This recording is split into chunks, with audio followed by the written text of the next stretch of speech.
Humanianity, a new religious call. Humanianity, religion for us all. Humanity, now we all can see. Humanity, how much better we can be.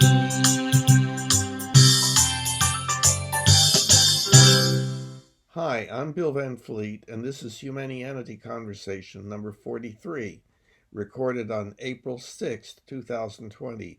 It is the second recorded conversation with Stephanie Jones, who has been familiarizing herself with the Humanianity concept and has done some work in the Humanian Belief Manual. In this session, we went into greater detail as to how people can use the Belief Manual, doing some work in it. This enabled us to identify some areas of disagreement and the reasons for them. We also discussed the relationship between humanity and religion, she seemingly somewhat fundamentally Christian, with consequent discussion of some differences of opinion regarding the nature of religion.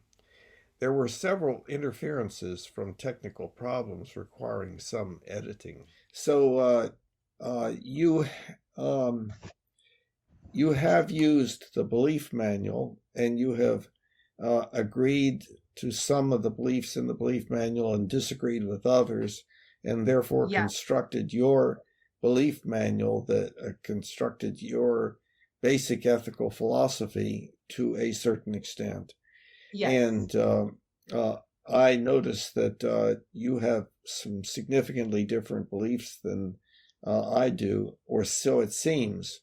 And so then what can happen after that is you and I can compare, find out where we disagree, and then see why we disagree, and become wiser and deeper in our understanding about something by having the goal of agreement, but always with the ability to challenge anything. So tell me, what was your experience in using the belief manual? First I want to say it's very well designed. Like the interface is very well designed. I like the voting process, or I like how easy it is to vote. And I think just, it's very easily navigable to be able to go through and see the different points that are made, and then, to be able to vote on them. One thing I wanted to ask is there a way for people to submit beliefs in there? Yes. Oh, okay. That was one thing that I hadn't explored yet. Yes. Okay. Good deal. Yeah. So you can put in your beliefs, and then other people can decide whether they agree or disagree, and so forth. So it is the equivalent, sort of a Bible, but the difference is that it is not fixed in time. In other words, as we keep developing as a species, we may change some of our beliefs, even within the Bible, which was, the parts of it were written over a substantial period of time. There were certain changes in belief and so forth that people have noted. And so one way of looking at that is the Bible is a part of our species diary, and we are still continuing the writing of our diary. And so the belief manual, the Humanian Belief Manual, is a learning tool, just like the studying of our diary. Like as a person, if we started writing a diary in our childhood when we're 40 or 60, we could go back and study that and say, gosh, look where I was then and where I am now. Maybe that means that I'm headed in a particular direction or something. In other words, one may conclude by studying one's past things that will help with regard to movement into the future. So the belief manual is a study tool like the Bible. The Bible should indeed be studied to find out what we were like back then. But the belief manual is a study tool where we can work on expanding our beliefs. There was nothing in the Bible about recycling and various other things that we have to deal with now, and so on. So that's the idea, is that the belief manual is a study tool, and the studying involves working with other people in trying to understand, trying to come up with a currently optimal basic ethical philosophy. Does any of that sound okay or not okay? It's certainly I think the overall concept of the belief manual definitely makes sense to me, and it's good that it can be, like you said, it can be updated over time. Yes. As I guess as different challenges in the world come up and go, those challenges can be addressed and adapted to, and like for example, like recycling, like you said, things like that, or different, I guess, as as societies change, and as the structure and dynamics of the way the societies around the world interact and whatnot, those can be adopted within the belief manual to reflect changes. So definitely that concept makes sense. So okay, well, then what may be helpful is indeed to for us to go into the belief manual, and the way we can do that, we have determined previously that you can't share your screen for some reason, but I can share mine. Right. And so I'll go ahead and do that, and then then we can discuss things, and you can have me click on various things Okay. in the belief manual. So now let me get this set up. So now we should be in good shape. Can you see my cursor? Yep. Okay. So to get to the belief manual, what should we do? We should click on belief manual down in the lower towards the left. Yep. Okay, there we go. Okay, let's see here. There we go. So now, one of the things to note is that one does not have to register and sign in. One can explore the whole thing and even do what other people can do that are signed in, but none of their stuff can be saved.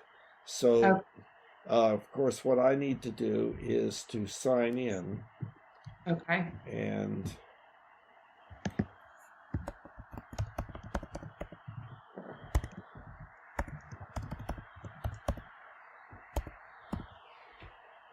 okay. Now I'm signed in. Now there's some stuff on here that when you sign in will not be there. The log, working on the outline, updating endorsement file, and closing the gate, stuff like that. That's because I'm number one. I'm the one that created this, and I have to work on it and manage it and so forth. So Sure. I can make changes in the outline and stuff like that. But otherwise, all of these other things are available to you.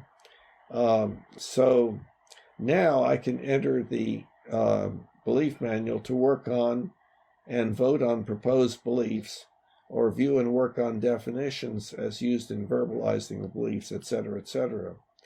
And for a moment, we can just say view Humanian organizations, their locations, URLs, and belief manuals. So I'll do that. And then we have all of the different countries.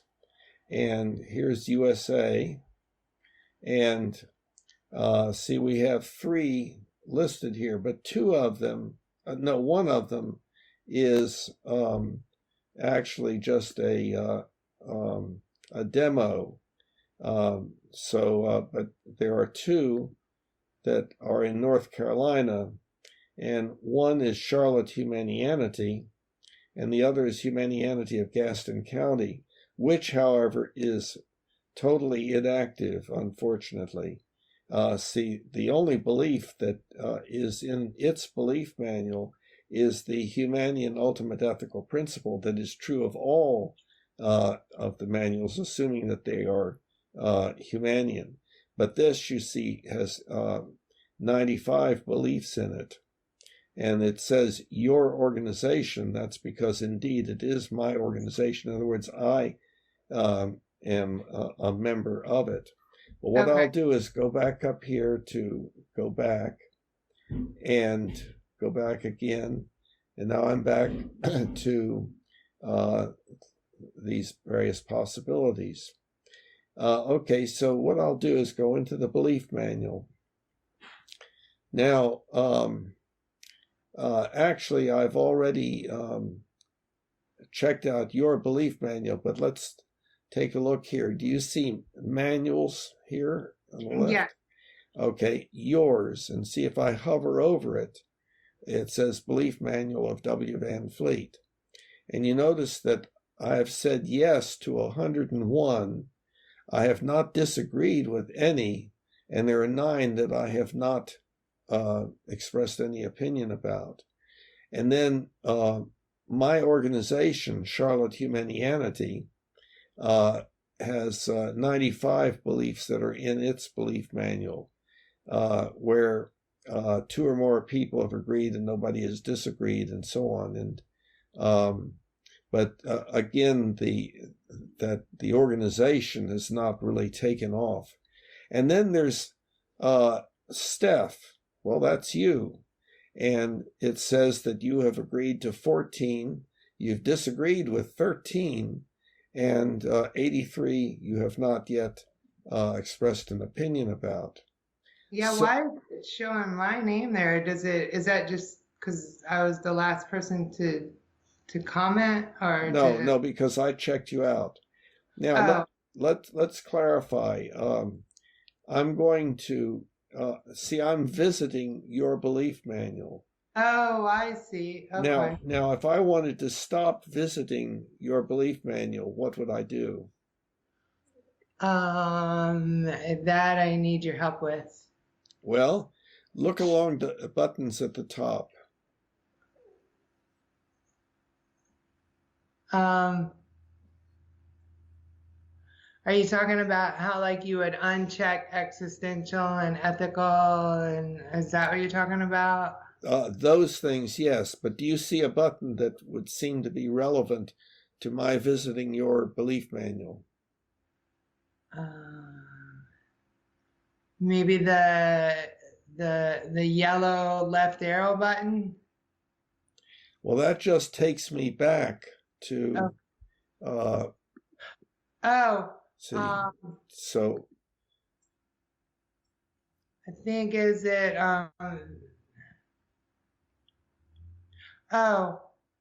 where you choose individual, the choose option, like, or just those proposed modified choose days ago and agreed with by choose individuals. Is that what you're talking about? Well, take a look at the topmost buttons: existential, ethical, unendorsed, endorsed, and so forth. Go on across that and see if anything looks like it should be the one to use. So visit. I'll click on visit. Now, what do I wish to do? See, I'm not visiting any organization's belief manual, Right. So but I am visiting yours. So you would choose the individual whose belief manual you are visiting. Yeah, I can change that, or I can stop visiting. Okay, I see. So I'll stop visiting. Now, see, your belief manual is gone. Okay, I see what you mean. Now, I'll go visit. Now, visit an individual's belief manual, okay? Okay. Okay, so now I need to do a search, which is relatively easy. What I'll do is I'll put in the word S, because I figure that your name most likely has an S in it, and we'll see what happens. Okay, well, there's a whole bunch here. Okay. And look down here, there's Steph. Sure. So I will click on that. Okay. And now you see you're back. And here, I see. Okay. now notice that the beliefs that you agree with, that is highlighted yellow. Okay. And see down here, it says above selected all beliefs Steph agrees with. Well, if I unclick that, then it would be all the beliefs in the Humanian Belief Manual. Okay. But if I click it, then it's the above selected, all beliefs Steph agrees with. And if you can see the 14 here, so 14 are shown, and when we click on this, that they'll be shown. You have not expressed any opinion. You've not agreed with anything in care of the self, relationships with other individuals, and so on. If I click on no, in other words, these are all the things that you disagree with. Again, they're only in the first heading here. Okay, so now I can unclick that, and now it's all the beliefs in the Humanian Belief Manual, and then I can look at mine. And so you see I have, there are 42 beliefs shown. There are 46 altogether under this outline heading, and I'll click on that to show the, there are the beliefs. I'll click on that and close it back up again. And notice that there are 14 out of 16 here that I've agreed with, 12 out of 13, what is that? 18 out of 20, 10 out of 10, and 5 out of 5. Okay, so now what I want to do, see, this is all the beliefs that I agree with. It's saying to me. Okay, so I want to find out what are all of the things that you and I both agreed to. Okay. So I'll click on this, and so now you see that both are chosen. Okay. And so there are 11 beliefs in this first outline, that heading that you and I agree upon. So I'll click on that. And so all of these things are the ones that you and I are in agreement about. Okay. What I'd like to do is to find out those that you don't agree with, that I do. So I'll change that. Now, here are the beliefs that we have a difference of opinion about. One thing, let me ask you one thing back on when we were looking at not just the ones that we agree or disagree. I thought I had gone in and voted on ones in those other topics that it was showing like 0 responses for.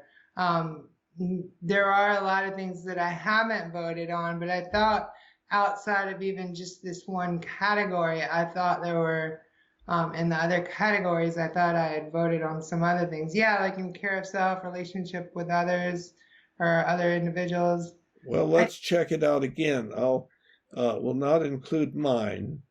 So, and we'll say that the ones that you agree with, and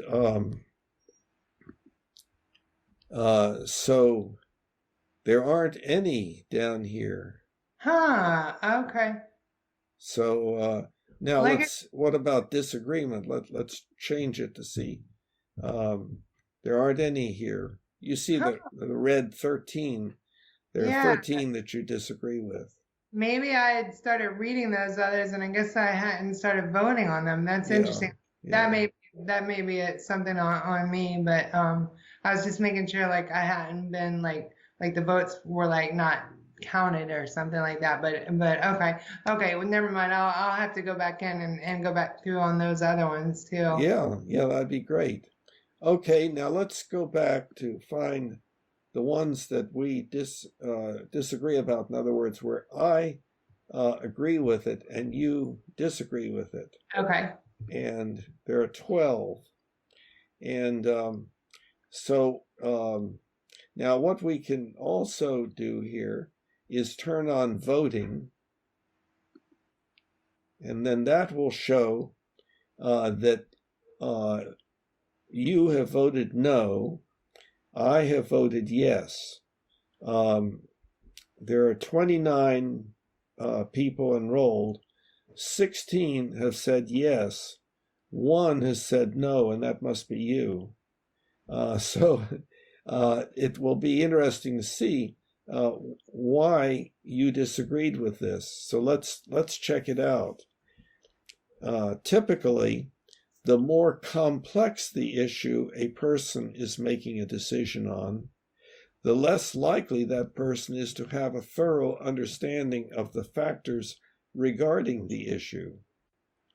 Yeah, the reason I disagreed, like say for example, that discounts it, that doesn't take into credit the knowledge that person might have about that subject. Like let's say for example, it's a very complex issue, like I don't know, let's say I'm just using something technical or scientific here. Like let's say it's an issue about, you know, a decision about a technical setting on a nuclear power regulator or something like that. Yes. If that person does happen to have a lot of knowledge about it, you know, it could still be a very complex issue that that person is making a decision on, but that person may still have a thorough understanding of the factors regarding that issue.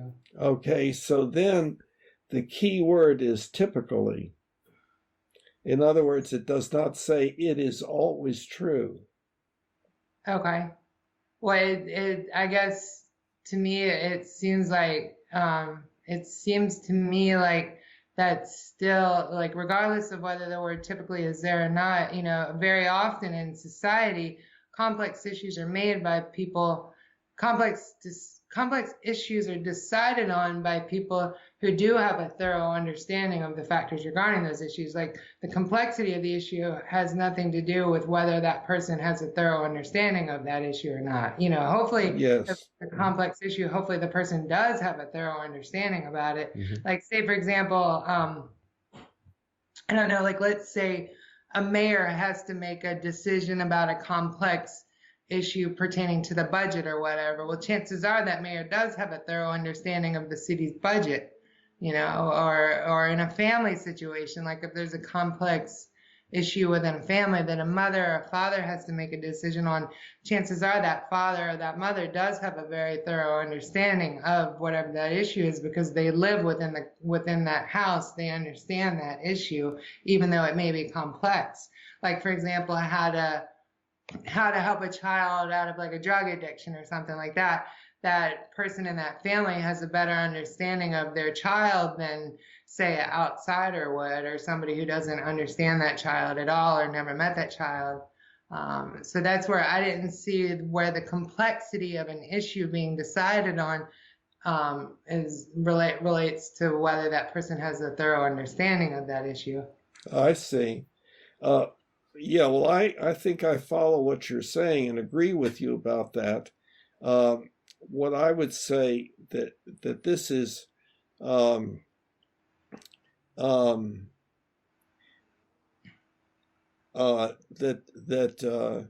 the word typically is referring to all of the different decisions that all people are having to make. Some are relatively simple and some are relatively complex. And so on the average, we're not starting out with the assumption that the person is an expert in the area.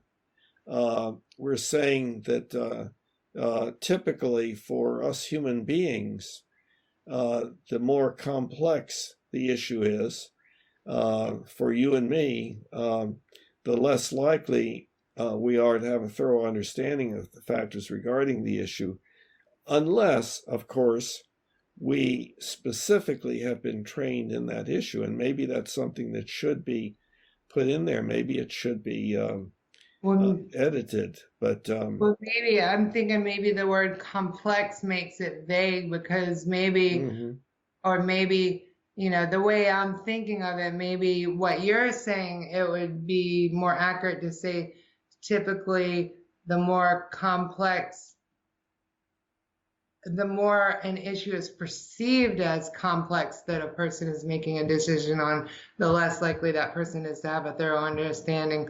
Like, in other words, if an issue seems complex to an individual, then yes, that means that that person has less of a thorough understanding of the factors regarding that issue. Yeah, but now maybe the person doesn't see it as complex. It is complex, but the person doesn't see it that way. So, Sure. so I don't know. I see what you're saying, though. I guess to me, the complexity of the issue, to me, it seems like if the person perceives it as complex, then that would indicate that the person has less of a understanding, less of a thorough understanding. But Right. Well, I would agree with that also. okay. So Um, maybe where I got tripped up on that one was thinking that, you know, the complexity of an issue is not relevant to whether the person has a thorough understanding, because like I said, there are complex issues being decided on in life that people do have an understanding of. yeah. But it may be that the person who has less of an understanding is maybe perceiving that issue as more complex than it, you know, or you know, maybe the person hasn't, I don't know, you know, you do see what I'm saying though. Oh, Yeah. yeah. Yeah. Well, I wonder if we should make a comment about that. If we wanted to make a comment, what would we do you think? I know there is, there well, maybe is, I thought there is a way to make a comment, and I know I see comments up at the top. Ah, Is that where you go to comment on it? well, does that make sense? Yeah, unless that's just like the menu to navigate to all the comments. But I Well, had clicked on yeah. that. So I'll click on comments. Now, do you see under each of the beliefs, there's a thing that says comments? Oh, yes. Okay, so if we wanted to make a comment about any of these beliefs, we would just click on the comment under that belief, comments thing. And so here I'll click on this one. And now it says comments are for improving entries. Like, let's switch this to an improved version of the belief above it, not for detailed extended discussions, best reserved for the forum, link below. Forum discussions regarding particular beliefs should include their belief numbers, which can thus be searched for easily in the forum. And then click here to manage email notification of additions to or changes of comments. Now, notice that it says for me currently being notified regarding this specific proposed belief. That's because that's my decision for all of them. In other words, if anybody comments, I want to know. And so now, but notice that there aren't any comments. Okay. And so if I wanted to make a comment, what do you think I would do? I would assume that I would have thought there'd be a button right here can you click on the actual, can you click on that statement itself and generate a comment? No. Nope. Okay. You're going to have to tell me then. Well, usually the most important things are in yellow. Okay. So click on work. Ah, okay. Okay. Okay. Oh, I see. Now, You can click add. right. Okay. I see. Okay. Okay. Do we have a suggestion here? I guess what I would say, of course,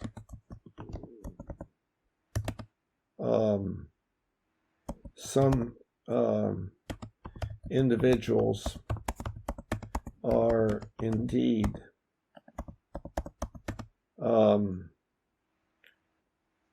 highly trained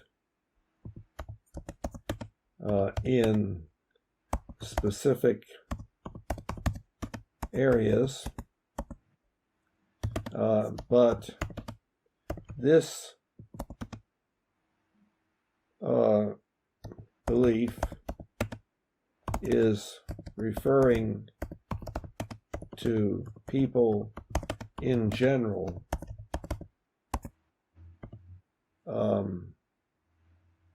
And then I think the other part that the other point I was trying to make is a lot has to do with perception of the complexity of the issue. So maybe it's if a person perceives an issue as complex that they have to make a decision on, then the less likely that person is to have a thorough understanding of the factors regarding the issue. In other words, if a person perceives that something is complex, maybe, it's because they haven't had a thorough understanding of all of Right. the factors. Yeah, well, I would say something like this. Let's see.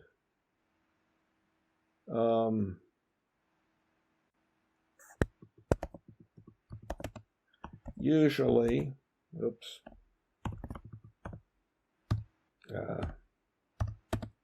But not always,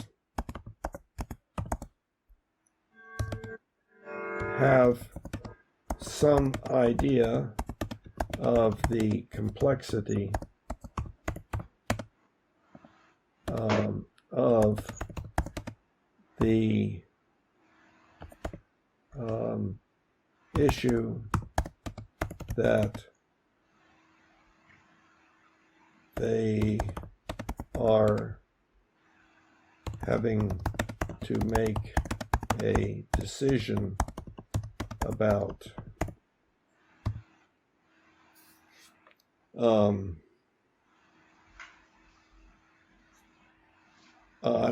I'm writing what I would write, but you could come in and write what you would write instead.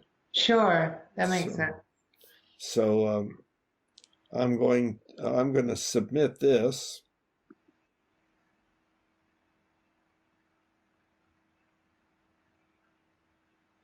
There we go. And so I can add another one. This is showing the last 5, but there's only one. Oh,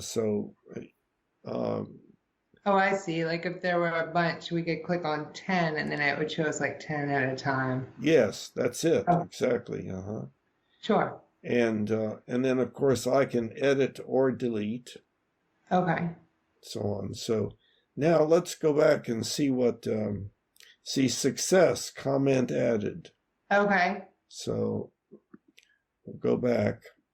Now notice that this is shaded, this comments button is shaded, whereas these are not.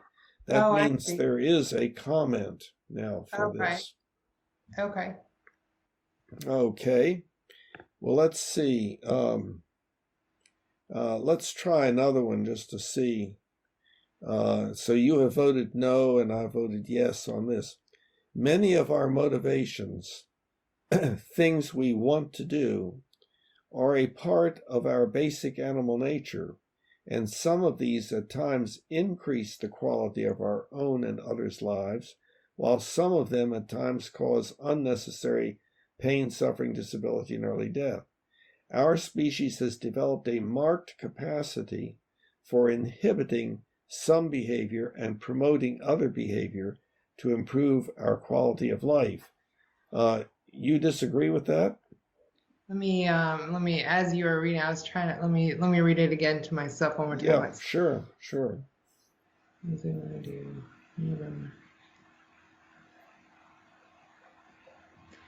I think, in general, the overall statement itself, I do concur with. The only thing that I think the main thing that I disagreed with is, with the things we want to do are a part of our basic animal nature, when that doesn't take into account things like, showing, doing things out of emotion for others, and doing things that are self-sacrificial to others, that would have nothing to do with like instinct or anything like that. You know what I mean? That, I do agree that, yes, at times things that we do increase the quality of ours or others' lives, while some of them at times, sometimes unnecessarily cause pain, suffering, and death, and Pain, yeah, suffering, disability, and early death. Early death. And our species has developed a marked capacity for inhibiting some behavior and promoting other behavior to improve our quality of life. I think the other part there that I disagreed with was the fact that governments a lot of times determine behavior sometimes, and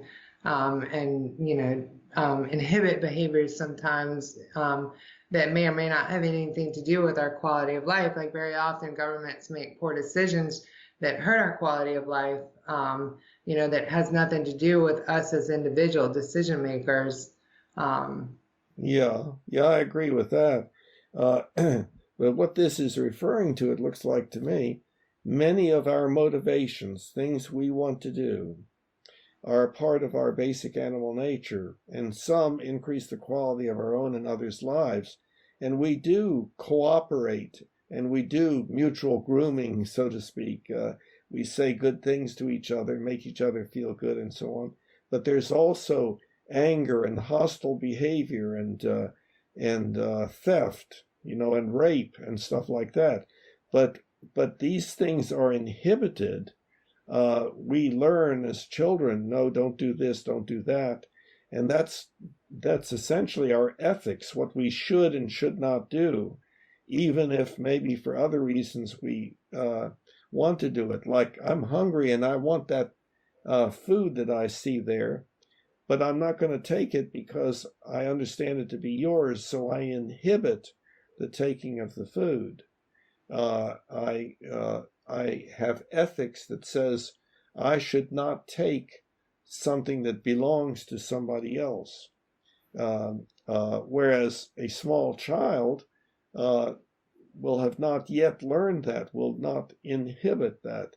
He'll reach over and grab the food, and or he'll hit his younger sibling and so forth, because that's what we and chimpanzees and bonobos and other animals do. But we humans develop our ethics and inhibit a lot of that stuff. And that's what allows us to have a much better life together. But we've got a long way to go. And that's the idea in Humanianity, is that as a species, we're still just a toddler. We live an awful life on this planet. Listen to the daily news and just recognize that you need keys and passwords, and we need police and so forth. And people nowadays, some are disregarding the safety measures to prevent the spread of the coronavirus and so on. Many of us have very poor ethics, very poor ability to do what maybe they believe they should do. or to refrain from doing what they should not do, they say, well, everybody does a little wrong every now and then, and so on. Why bother that? Don't pay attention to, don't try to live your life according to a bunch of shoulds. Enjoy yourself. And other people would say, no, if it's wrong, I'm not going to do it. And they have a strong ethical sense, the motivation that goes with an ethical belief. But we've got a long way to go before we are doing on this planet what is really optimal for us. Either that, or there's no hope, and we just keep on doing the same old things, all of the negative things that we do. And by the way, there's if I go down here to home, that takes me out of the belief manual. And let's see, I can go to specific intro. I think I know where this is. Concise basic orientation. Let's see, no, the nature of this website, I think, there it is. So this is under specific intro, and it's down at the bottom. And here's all the stuff that we do. Unhealthy lifestyle behavior, uninformed, unconcerned, and addictive, resulting in poor and even fatal physical and mental health for the self and consequent emotional and financial hardship for others. Careless risk-taking behavior, leading to accidents that result in enormous amounts of physical and mental suffering, disability, and early death for the self and others. Texting while driving. Hostile interactive behavior leading to relationship breakdown from interpersonal to the international, including parent-child relationships, friendships, employer-employee, primary significant other relationships, societal subgroup relationships, and international relationships, often referred to as fighting. Unempathetic exploitative behavior to even a criminal extent, producing not only sorrow and at times even death, but also widespread, painful, and disabling distrust in our fellow humans. We are our most feared predator. Destructive consumptive behavior that has been increasingly ruining the environment upon which our comfort and health and even our very lives depend. Non-optimal governmental behavior leading to social problems such as poverty, inaccessible health care, inaccessible education, and excessive, unnecessary, harmful incarceration.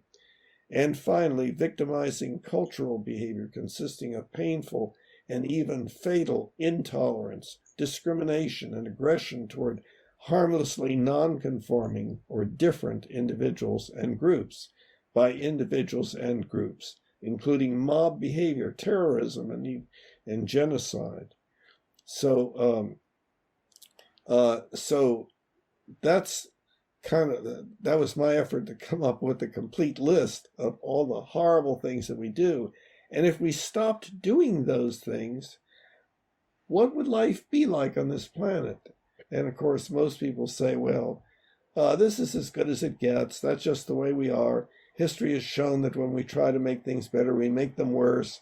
To consider working toward drastic change as being idealistic, not realistic. And so this website is for those who can get beyond that attitude enough to at least evaluate whether what is being presented makes sense, and so forth. Okay, so now I'll go back to the belief manual. And so many of our motivations, things we want to do, are part of our basic animal nature. Like we do, chimpanzees fight with each other. They even go to war. We do the same things as humans, but in highly sophisticated ways. So that's what's referred to here. But on the other hand, we're able to inhibit those things. And if we got good at it, we could inhibit them much more. But we have to have a much better basic ethical philosophy. We need to work on that. And of course, our religions are the primary place where that is worked on. but our religions, many of them are not fully in the modern world, and there's in our culture now, there's an attitude that's against religion, unfortunately, um, because our religions are a place to study together how to be good people, what we should and should not do, how to live our lives, and so forth. And so, at any rate, so our species has developed a marked capacity for inhibiting some behavior and promoting other behavior, which you mentioned, like being very altruistic. We are able to engage in much more intensive empathy than other species because of our language. And so we can really inhibit just being, quote, greedy for ourselves, and we can develop this very intense wish to really make the world a better place, to help other people, and so on. So that's what this is referring to. Sure, that all makes sense. I think as you were talking and like as you were listing that when you flipped over to the other page where we were listing all the bad things that happen in the world, what I was thinking is that's painting a very pessimistic view of how the world actually is. Yeah, some people do. I mean, yeah, we all throughout our life do suffer bad things sometimes, but the world as a whole is not nearly as bad as the picture that you were painting. So that was my one comment about that. Yeah, well, And then, that's a good point. Um, and let me check out that again and see if I specified that. Okay, through much cooperation based on accurate belief, thoughtful agreement, and ethical motivation, our species has accomplished truly wonderful things, enabling a far better and longer life than had been true closer to our beginning. But that accomplishment has remained marred by our tendencies listed above, and many believe there is a growing sense of urgency about the fate of our species at our own hands, because of our now enormous capabilities. So this is what you're talking about. Indeed, we have made progress, but the things above it are still there, and we can turn away from looking at those things and say, oh, well, that's just the way it is. Or we can say, we've got work to do. And that work to do is for us to work together to increase the effectiveness of our ethics, to inhibit all of this horrible stuff much more than is currently so. A lot of this does not happen only because people are too afraid to do it because maybe the police are nearby or something like that. So we use our governments to scare people into refraining from doing some of these things. But that's not the same thing as people refraining from doing those things because they believed in not doing those things, that is their ethics. They're people that would get into your bank account very easily and take your money, and so forth. So if we take a look at that list of quote bad behavior and say that's all we do, yeah, that would be very pessimistic.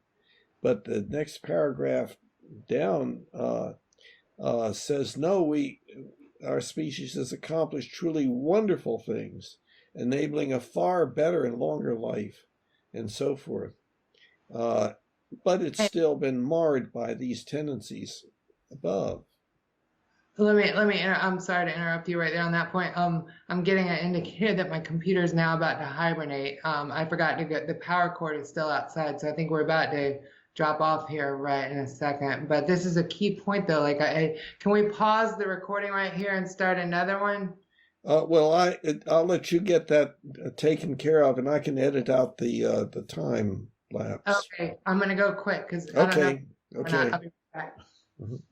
Okay, I got power again. Ah, great. Sorry about that. Oh, that's okay. Okay, so we'll go back to the belief manual then. And so we were discussing this one on many of our motivations, things we want to do, are part of our basic animal nature. And some of these at times increase the quality of our own and others' lives. That's what you're talking about. Right. While some of them at times cause unnecessary pain, suffering, disability, and early death. Our species has developed a marked capacity for inhibiting some behavior and promoting other behavior to improve our quality of life.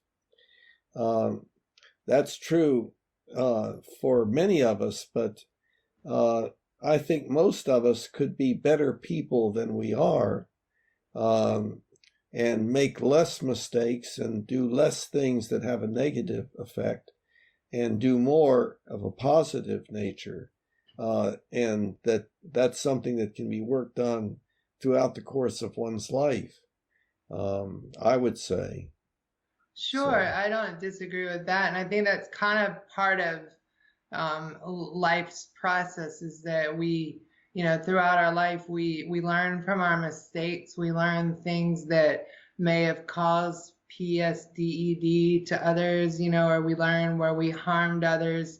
But I think that also doesn't factor in, like I think you and I might have a misunderstanding of what a religion really is. Like to me, a religion is not ethics. To me, like a philosophy is where ethics comes in. To me, a religion is a relationship with God, and a lot of people's motivations for doing good things or not doing bad things, if it comes from their religious background or their religious basis, that's because they want to get right with God. And even like within governments, like Middle Eastern governments, a lot of their governmental institutions and their laws are based on things from Islam. And like America was founded as a Judeo-Christian nation, so a lot of our laws and things like having to do with not stealing or not killing, a lot of that comes from like Christian and Jewish beliefs, as far as like what is sin and what's not sin. right.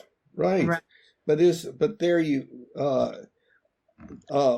I'm in agreement that sin has to do with doing the right thing, not doing the wrong thing, not sinning, and so forth. And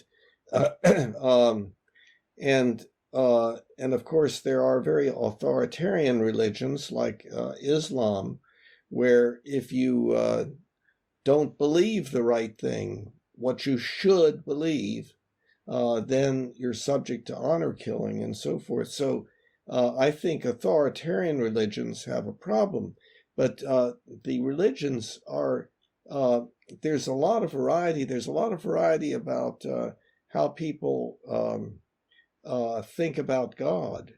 And for some people, God is everything, or is in everything, like pantheism and panentheism and so forth. And then there are many people, an increasing number, who are non-theistic, who say that they do not feel like they're being watched by somebody who will reward or punish and so forth. So there's a lot of disagreement about that.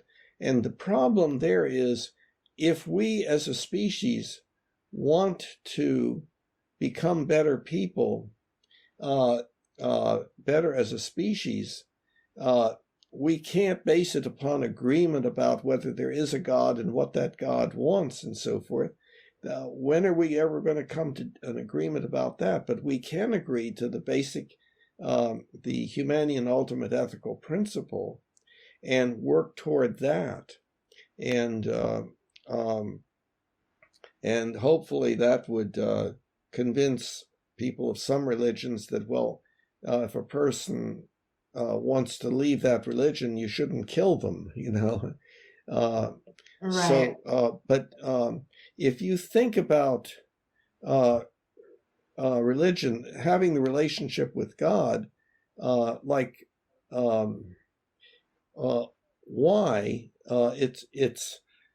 it is in part to feel good, of course, but it's also to try to figure out what you should or should not do to be a good person in God's eyes. And so sermons are not presentations of what exists in the universe and so forth. They're generally advocating for what we should and should not do, how we should treat each other and so forth. In Bible study, most of that has to do with how should we live our lives. And But there's so much more in Bible study, and the majority of sermons are not what you should or shouldn't do. The majority of them, that's only one topic out of many, many, many topics, and I think in like Bible studies and things like that, a lot of that is not what you should or shouldn't do. Well, at least within the Christian religion, what you shouldn't, like sin and getting right with God is only a portion of the overall religion itself. What else is there? That's interesting. What else is there? Can you give me an example that is not working on our ethics? Well, there's a lot that explains, things within the universe and how the universe came to be. There's a lot that has to do with like the future itself, like what's going to occur within the future. Well, like what is an example? Well, like for example, perfect example. There's within the Christian religion, Christians believe that, and it's based on biblical prophecy, that in the end times, as we get closer to when Armageddon will occur, that there's going to be an increase in pestilences, there's going to be wars and more plagues, and we're seeing all of that today. COVID-19 is one example. H1N1 was an example.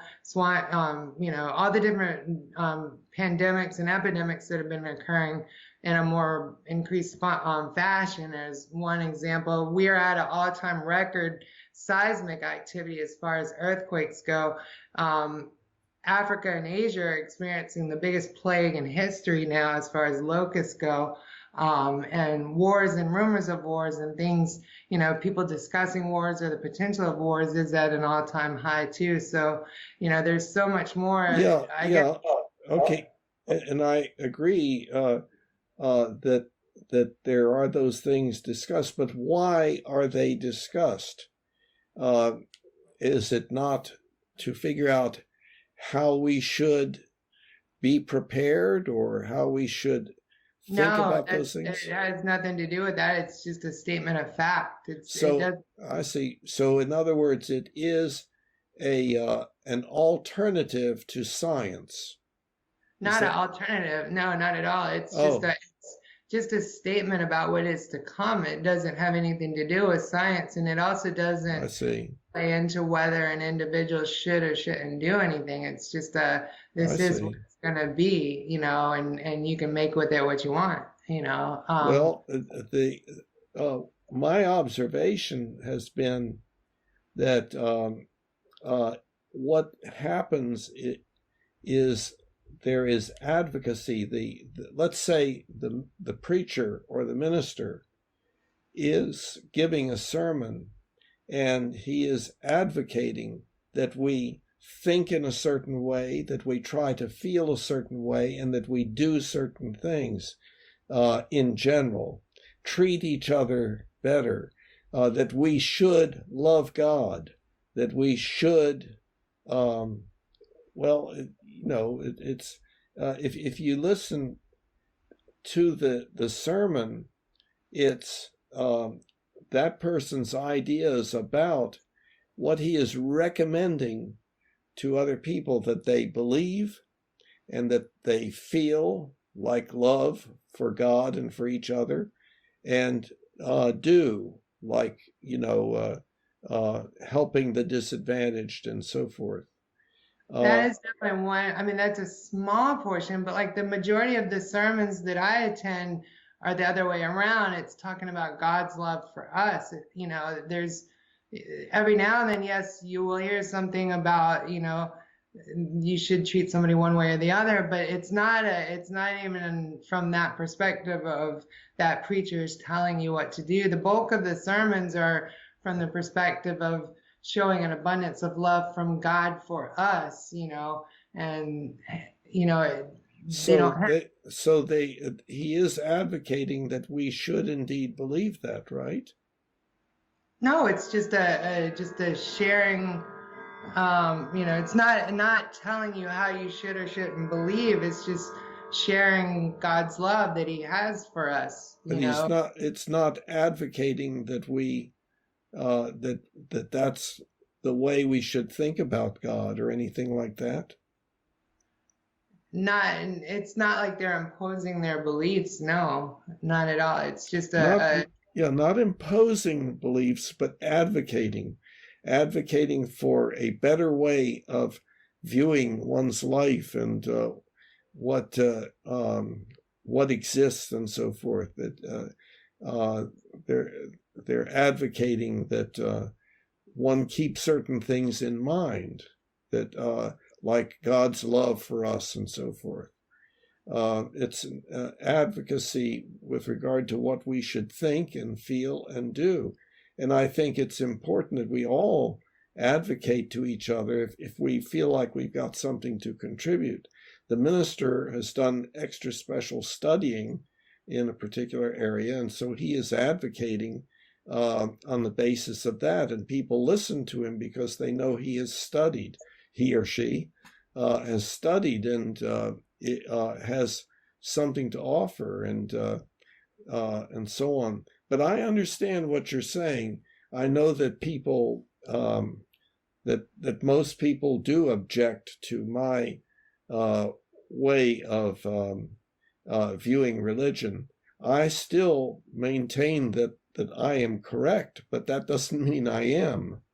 I think it sounds like, unfortunately, it sounds like your history and with your experiences in churches have been negative. It sounds like the preachers that you've heard and the sermons you've heard were probably, I don't know, honestly, it doesn't sound like Christianity to me, because Christianity is not about imposing my beliefs on somebody or advocating somebody, behave a certain way or anything like that. Christianity is 99% about the abundance of love that God has for us.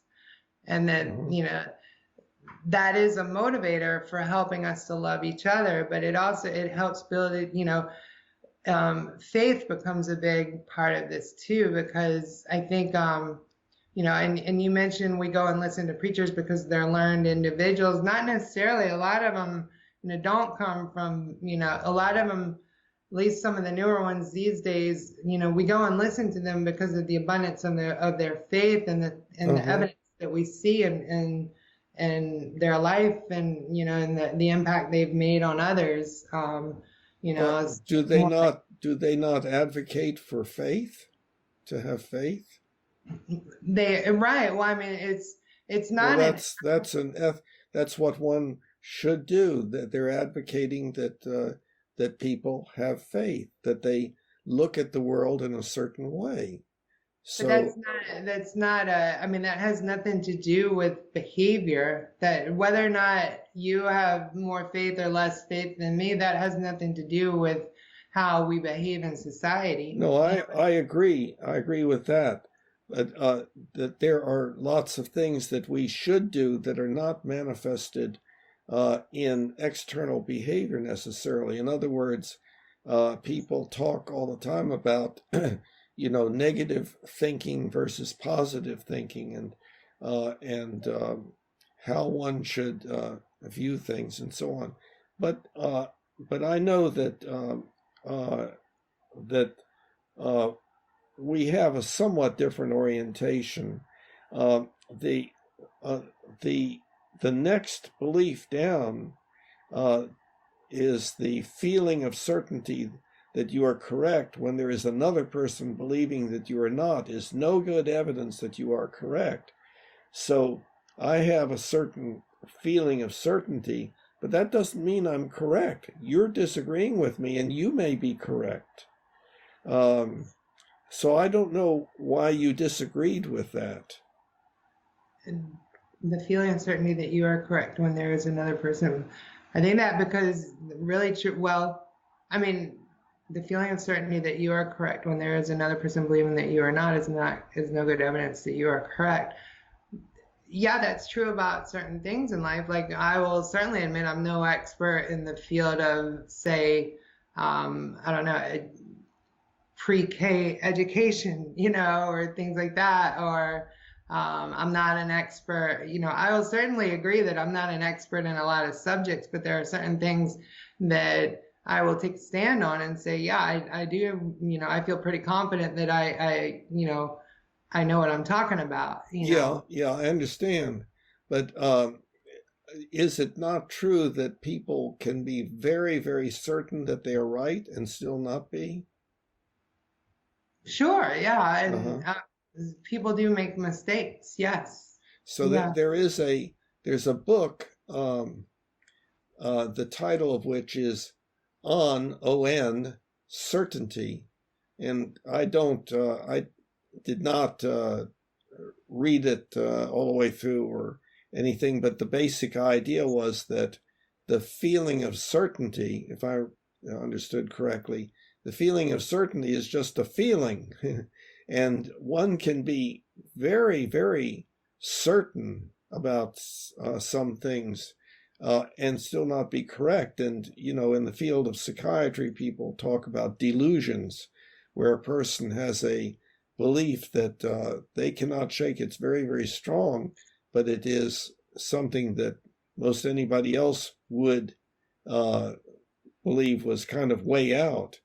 And then maybe the person is put on medication or something, and later they say, well, I was convinced of that, but now I realize that I was not in my right mind, and so on. So all we're talking about is the feeling of certainty is in and of itself is not something that one can trust if if somebody is disagreeing, especially if the person who is disagreeing has, some knowledge, some substantial degree of knowledge about whatever the issue is. Well, but that would be like, here, I'm going to give you an example. Let's say you and I are both in a room and in front of us is a table. And you and I both come to the agreement that there is absolutely a table in front of us. We both agree. And then a third person walks in the room and disagrees with us for some reason, whatever. You and I both feel certain that there's a table in front of us, but that person says there's not. You're saying that if that person disagrees with us, then there could be evidence that we aren't correct, even though you and I both are certain that that table exists in front of us? Well, I'm not saying that. I'm saying question. If, in other words, if one person disagrees with me about something, then that's to imply that I have to question my own belief about that, whatever that person is saying. Well, okay. No, I agree with much of what you're saying, but see, in the example that you gave, there was additional evidence that our beliefs are correct. And that evidence was the majority view. In other words, two people saying yes and one person saying no. Well, let's take one of us out of the equation. Let's say you're in a room and there's a table in front of you, and I walk in and you say, look at that table. And I say, there's no table there. That's to imply that now you're saying you have to question your own belief about whether that table is there just because I disagreed with you. Yes, I would I would immediately say, well, think to myself, well, what is happening here? What is going wrong? Could I be having an hallucination? But that would not change my mind, probably. In other words, I would still be saying the odds are still very high in my mind that there is the table there, and that this person is saying that there isn't because of something. Maybe they're wanting to, maybe it's April Fool's, or there's some other reason why they're saying that. So, but then your feeling of certainty would still be no good evidence that you're correct, is what you're saying. That's right. But there's other evidence than the feeling of certainty. So the feeling of certainty itself is not good evidence that I'm correct when others disagree. On the other hand, there are all the reasons that I believe that I am right, and I may just have a few reasons, and many other people may say, no, you've got it wrong. I guess an example of that is that people say, no, religion is not our working together to become better people, working on what we should think, feel, believe, do, etc. I still believe I'm right, but I realize I could be wrong. But just the fact that most everybody believes something does not in and of itself mean that they are right. At one time, people believed that the earth was flat, and that didn't mean that it was. Just because everybody believed something didn't mean that it was so. Well, then why did you use the majority statement when we had two people in the room agreeing to the table being there? Because that is the majority, 2 out of 3. Right. And so if a majority of people believe the earth was flat, you're saying that that would be validation that that person who believes the earth is round should believe the person is flat. I mean, that the earth is flat. Right. I see what you're saying. Yeah. Yes. It is evidence, but the evidence only increases the probability. What we have found is that we can believe some things. The vast majority of people can believe something, and it turned out not to be so. But if the vast majority of people are believing it, then that's evidence in favor of it. But there may be other evidence that is contrary, like Newton's laws are the vast majority of people that studied the physical sciences and so forth agreed. So that meant that would be evidence for a newcomer who's learning that indeed was right, but it turns out it was wrong when Einstein came along and predicted some very unusual and strange things on the basis of a different set of laws, and it turned out that he was right in that his predictions were correct. And even some aspects of the theory of relativity are now under question. It's the thing about physics in general is so much of it is based on theory, and the new statements that are stated as fact are based on theory that was based on other theory, and then those things get disproved later. So even that was part of the reason kind of why I was a physics major, and I'm not a physics fan anymore, because a lot of it is based on theory that's based on theory that then gets disproven later, and so yes, well, that's well, that's the nature of science. That science is always improving the beliefs that it is producing, always testing to see whether the evidence is in favor or not.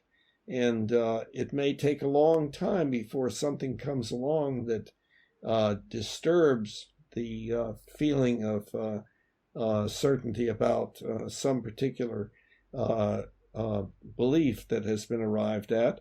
But that's the nature of science that says, okay, then whatever we arrive at, it could be wrong. And so we always want to challenge it, and we always want to look for evidence that something is not correct, and that it is different from what we have. Otherwise, we're left with that which so far seems to be the most accurate set of beliefs. That's the nature of science, that it is it is always self-improving. It is always self-questioning, and thereby arrives at and it's highly successful. With it, we are able to do things that no chimpanzee can do, and in fact that none of us were able to do before we developed the rules of evidence. In our sciences, that's been just in the last few hundred years that we've had such an exponential change in that area. So, but we've learned a lot, and we see that our knowledge is growing all the time. It is science that has told us about the coronavirus, about what it is, and it's science that's going to save us. Already it's science that is saving us by having us do social distancing and everything, by recognition that the virus is indeed communicated in vapor, in droplets of liquid from each other. So Wow. So that's the value of science, is that there is real progress in being able to do things and being able to save ourselves from things. We live much longer now than we did back before the exponential change of science took place. At least I think. Absolute science has definitely helped in a lot of areas, absolutely, and there's no question about that, and I believe personally that it's from the God above who created all of us and gave us the capability to think outside of the realm of animals like chimpanzees and things like that, that allowed us to advance so far beyond, but I think I think one of the things I want to ask you is your goal here to have everybody agree with every statement in the belief manual? No. Okay. No, the goal is for people to study, to work on their ethics, because all of us can work on becoming ethically better than we have been. That's what I would say our religions are about. We try to do the right thing. We try to be good people and so forth. And so we get together for that purpose. Of course, my view of religion is a little bit different than what is the average person's idea. I think there are 5 components to religion. The topmost is ethics. The next is belonging, the feeling of the next is optimism, having a positive outlook on life, a feeling good about life, even though there are some bad things that most of us think are kind of bad, like dying and so forth. And then so that's ethics, and then optimism, and then helping the disadvantaged, and then belonging, like one's religious organization becomes one's family, sort of, and entertainment. There's a certain amount of joy produced, and very important, with the singing and the clapping and the and dancing and so forth, whatever it may be. We lost power, or you did, and so we're having to restart back up again. And so the question was whether to do the screen share again or not. What would you like? What would you prefer? I think I would like to move on to some of the other statements that were in the belief manual, if that's all right with you. Yeah, sure. Okay. Let me get that set up then. So we're back where we were, and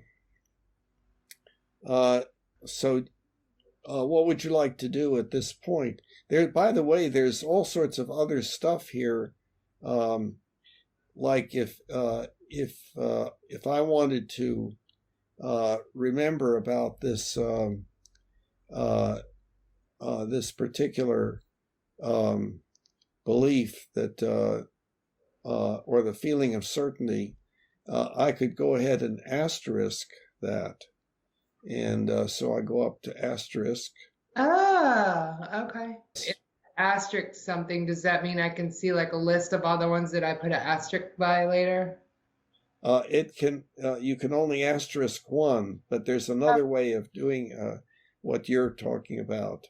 Let me go ahead and asterisk this. Okay, so now the feeling of certainty, I'm going to click on that.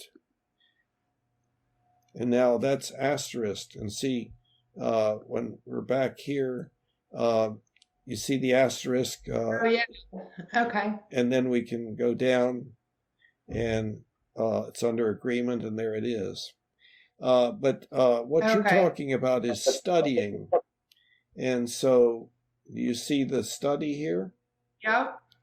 Okay, I'm going to click on study. Now,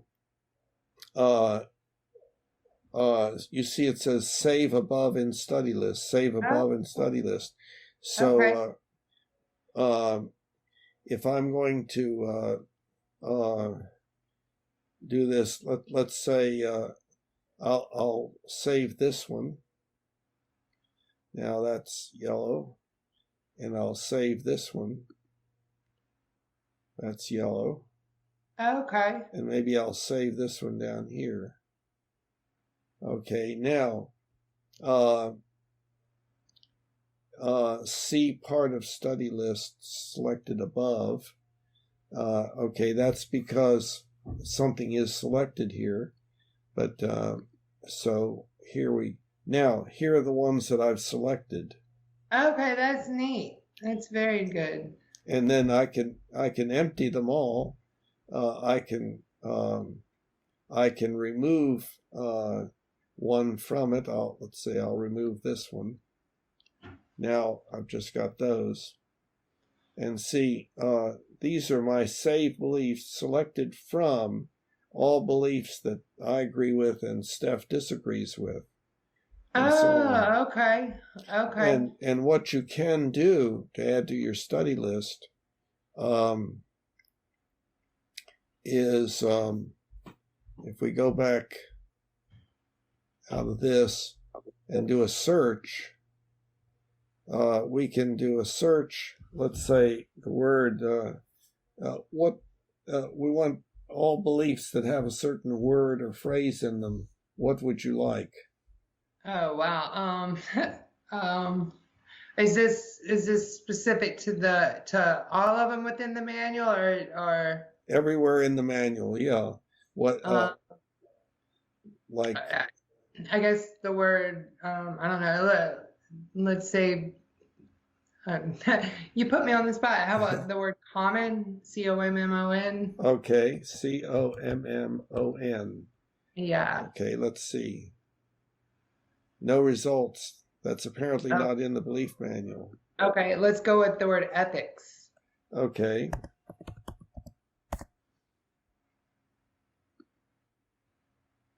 No Okay. results. Okay.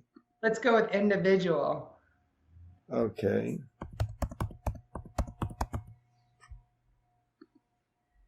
Ah, we got a bunch. Okay. Let's see how many there are. 10, looks like. Yeah, but see, there's more. Oh, yeah, okay. So let's see. There's one more. So there's 11. Okay, okay. Okay. That's And neat. That's very neat that you added that capability. and oh, and if I see, I didn't go back to studying.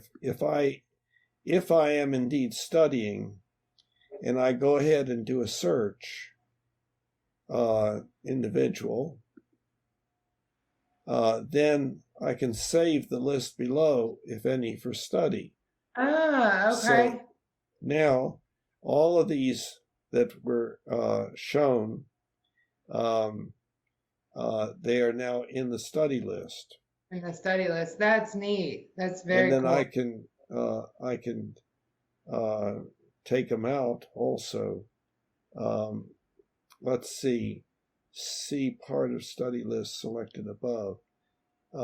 Let's not do the ones that, let's not select the ones that you and I disagree about, and see the study list. Okay, here it is. Here are all of those beliefs. Okay. And it shows where, like, their relationships with other individuals. And see, individual is what Yeah. individuals. I see it in each of the statements. Yep. Okay. That's Okay. neat. So I can turn study off. There's other stuff that can be done, but then going back to what we were doing, and this is our list of things. I'm going to turn on voting. This is our list of, I have you, the things that you and I agree with. So I need to change that to you and I disagree with. Okay, there we are. We're back to the way we were. Okay. And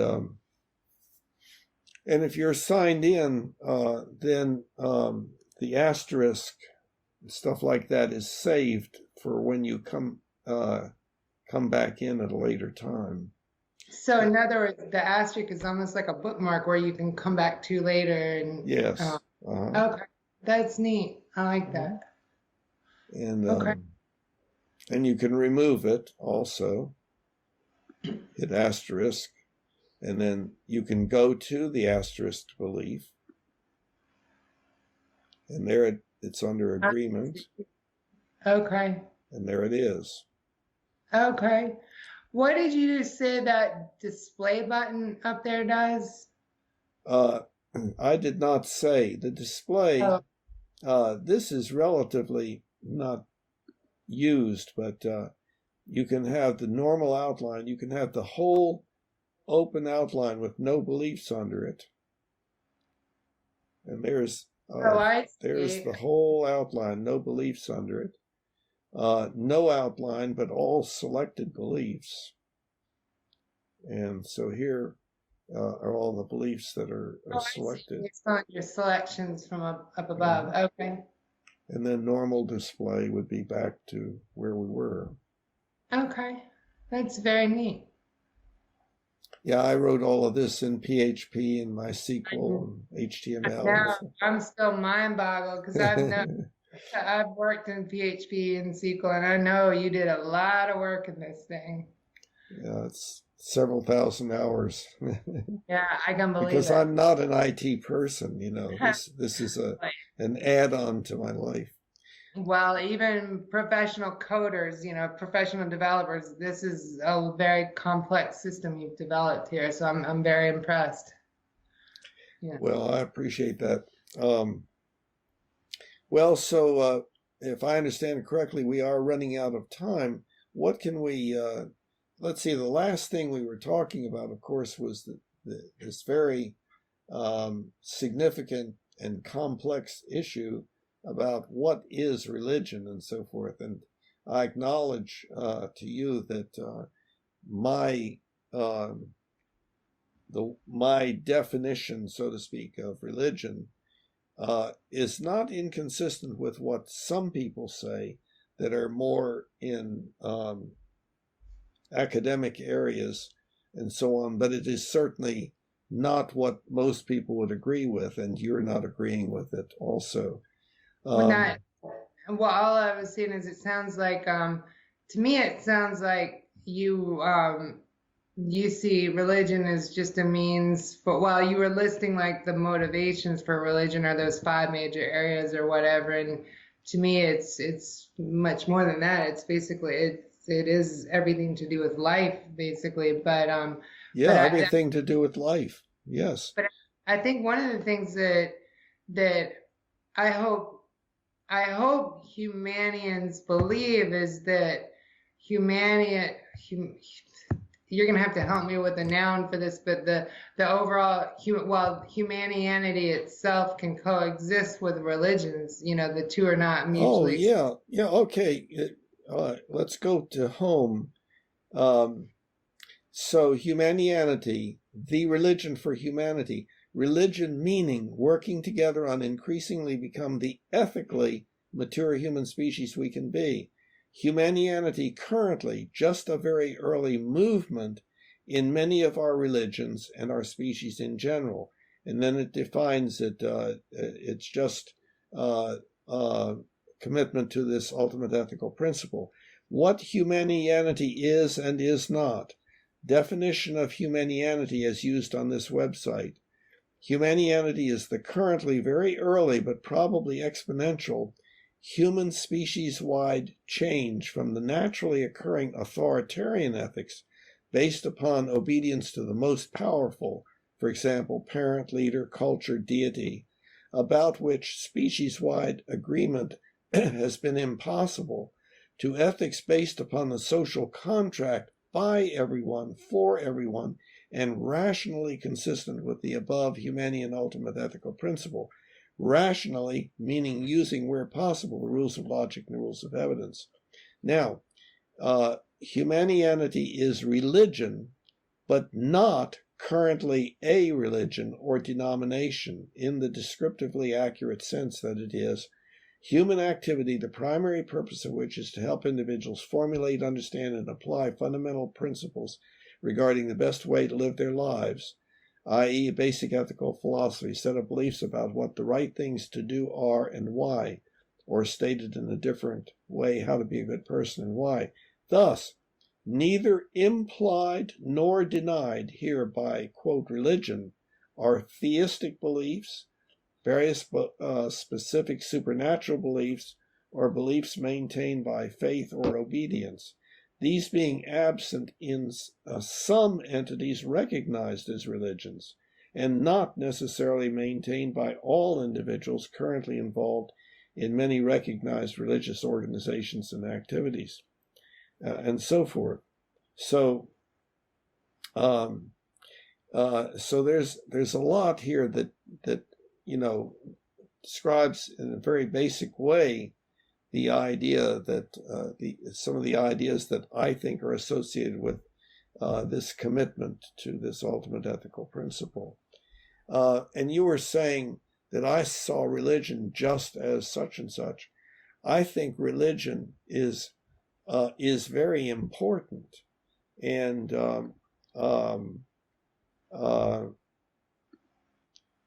here it says the purpose of science to optimize existential beliefs about existence and how it works. Purpose of religion to optimize ethical beliefs about what should and should not be done.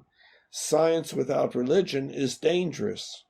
Science can enable us to do remarkably good and bad things, like blow each other up, Religion without science is dangerous. Religion can motivate us to do remarkably good and bad things, like I would say, like honor killings.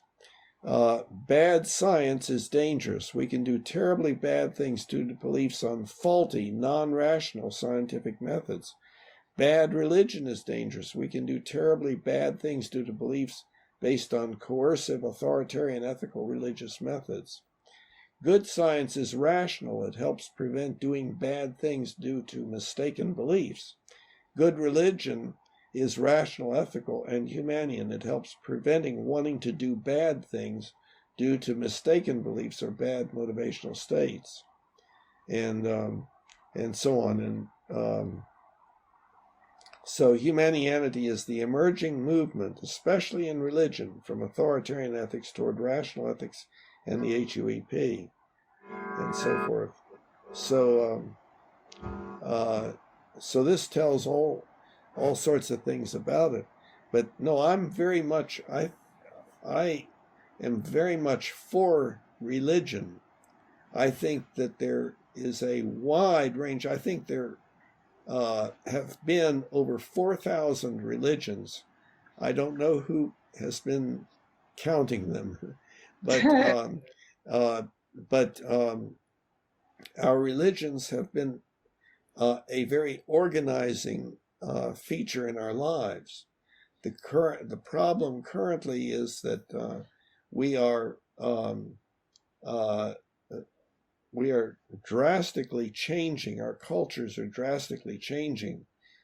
Just in the course of your life and mine, we can look back to how things were when we were children and the way they are now, and we're nowhere near the end of that escalating change. And so we have lots of things that we have to work on. We need to work on ourselves. And so this whole website is a study tool to help us work on ourselves, on becoming as good a species as we can. And do you think that over the course of our lifetimes, just in the last, while you and I have been alive, do you think that change has been for the better or for the worse? Well, I'm not an expert in that kind of statistics, but what I have read is that indeed there has been improvement. The amount of people that we kill by virtue of war has gone down significantly recently, and I think our lives have become somewhat better, but it's not all that great. We still have all of this unhealthy lifestyle behavior, et cetera, that we do that we could improve. All of us can work on improving ourselves and Sure. advocating to each other that we study together all of our beliefs about how we should live our lives, because we need to stimulate each other's thinking. That would be my thought.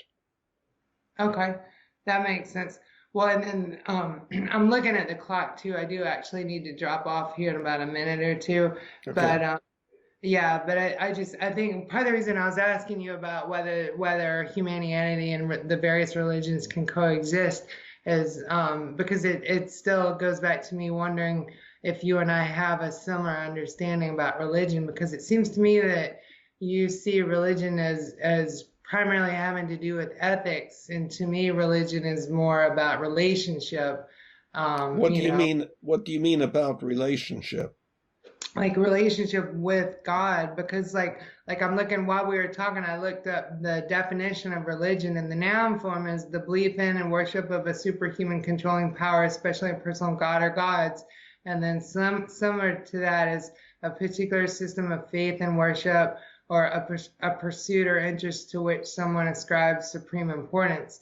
So to me, religion has more to do with a relationship with a higher power than to do with ethics. Like, to me, in my understanding, ethics has always been more along the lines of philosophies. And that's why on our previous call, I had told you that I looked into Taoism too, because Taoism is a philosophy, not a religion. And to me, I see where religions and philosophies can coexist. So I don't, I guess our understanding of religion to me seems a little different. Yeah.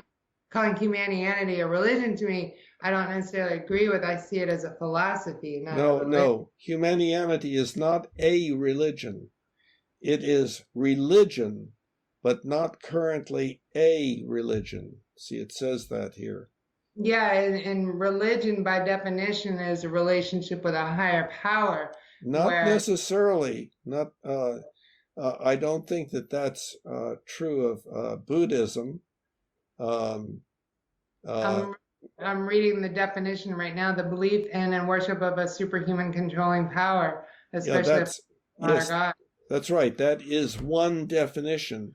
And that is indeed, the dictionary just reports how people use the word. So indeed, that's the way people speak.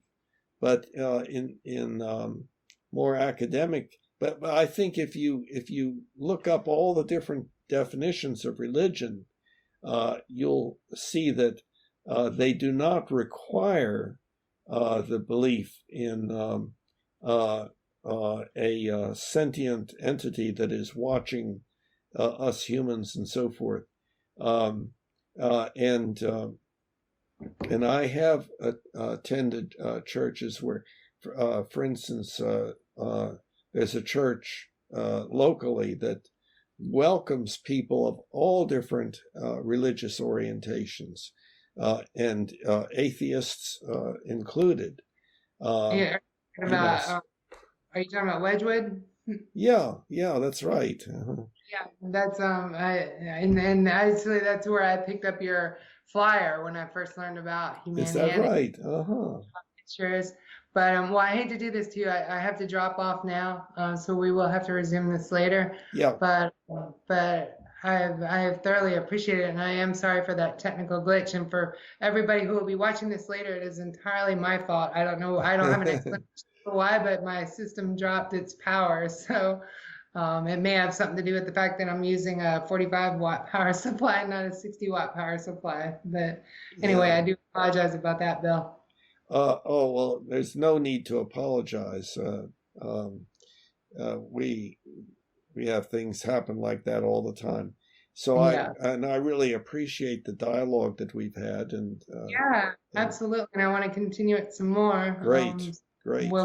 We'll continue it in part 3, I guess. Yes. Okay. All right. Well, good talking to you. You too. Bye-bye. All right. Bye.